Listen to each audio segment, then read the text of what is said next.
alphabetical yan. O, tama, sa dulo ka. Ayan. O nga, sa dulo na kayo.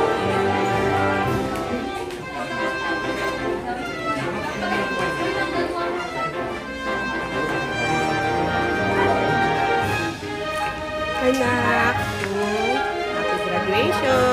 I-distribute mo na. Last na bigay na yan. Effort, todo effort. Hindi pa nga umiiyak na eh.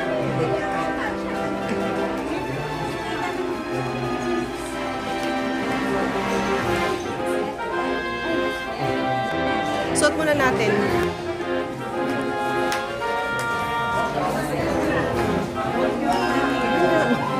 Namimigay ng cards.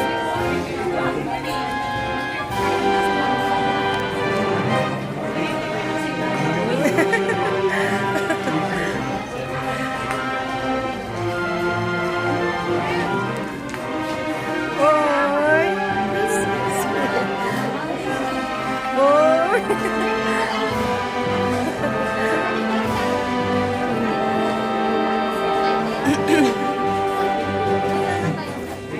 Ayan na.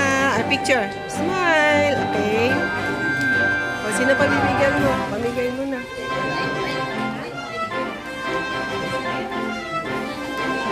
Ay, wala pa. May wala pang dumating? Ah. Bigay. Mag-bless ka tuloy.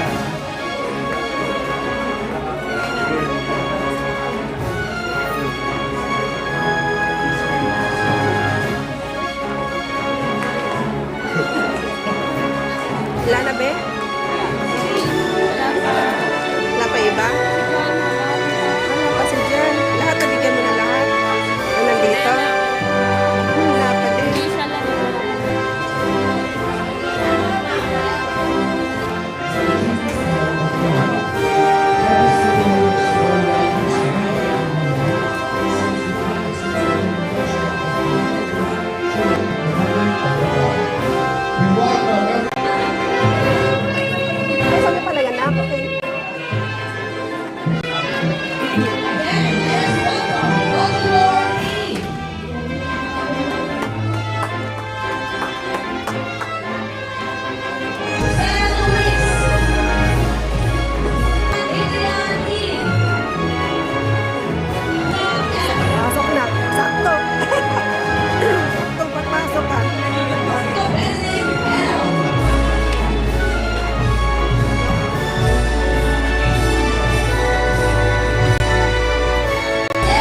for the singing of the Philippine National Anthem to be conducted by Prisa Rinette Rodriguez.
Let us all We humbly thank you for this day as we achieve. As we celebrate the achievements of grade 6 and grade 10 completers, as well as for those who have achieved academic excellence award. We are truly grateful that we stand here today. Lord, please bless this day.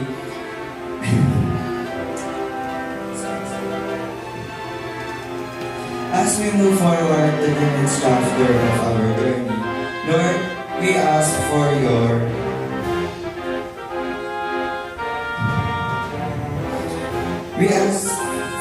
continued guidance. Grant us wisdom, strength, and courage to face the challenges we have to face ahead. Lord, lift up all the parents, guardians, teachers who support and dedications have made this milestone possible. Bless this day as we continue our ceremony. Lord, may you give us your presence, and Lord, be with us for the challenges or as we move forward to the next chapter of our lives. That's all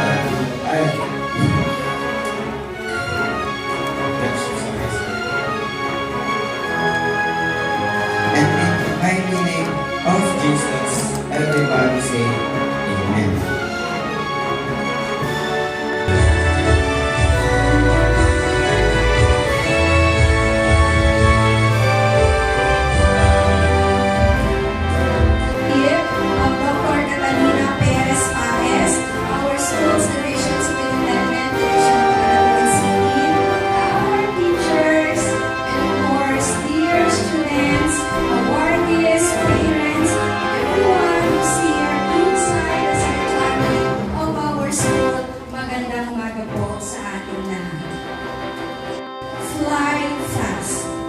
As I look back, nung nagsasend ko ako ng thank you letter ng farewell party, nag-look back ako, sabi ko parang it was just yesterday, I am sending and informing you parents about our calendar of activities for this school year.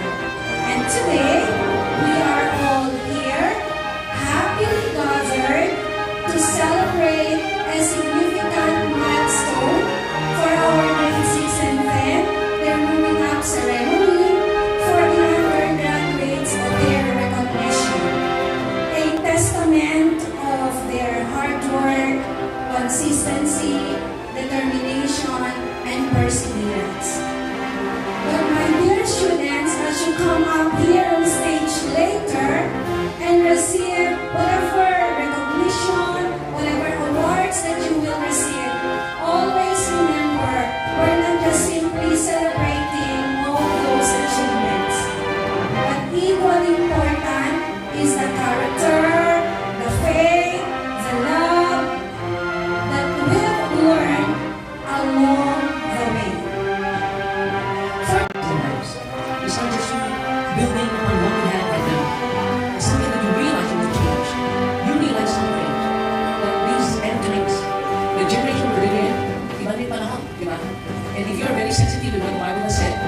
prophecies in the Bible are coming to life. And in the last days, there will be a lot of deception. But in the last days, there will be wars, rumors of wars, famines, pestilences, about earthquakes in increasing measure. And they are just a preview of the wrath of God, of the judgment of God that will be coming. So most of us don't know this, and most of us don't even believe it.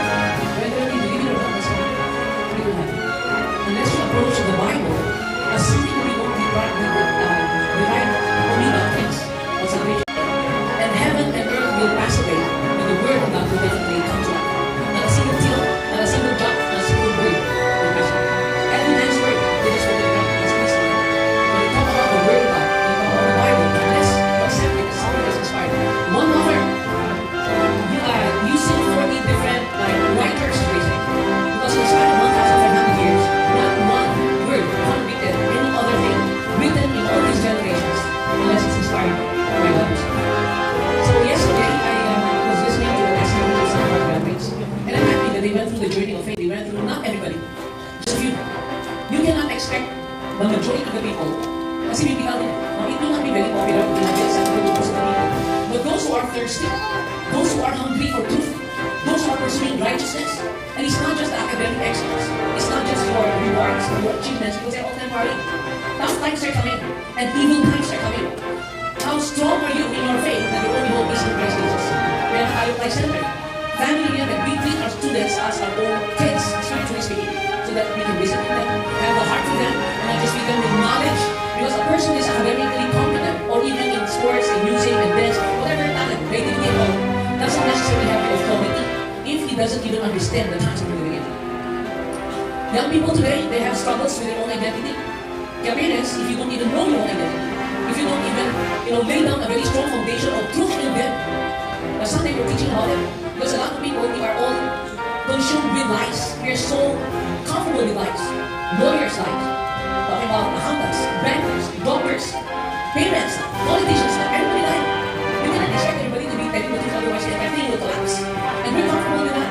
Anytime you make a tatanong kung saan, you don't tell them the real truth about yourself because you want them to have an image that is highly impressive. That people will talk much about you and really give you some high regard. So what? So what? The people are going to be there to judge at the end of the day. God is going to judge. And these are all previews. As most being sensitive naman tayo, you will begin to have a sense that the God who is out there and in here for people who have received Him is holy and righteous and He will not tolerate sin.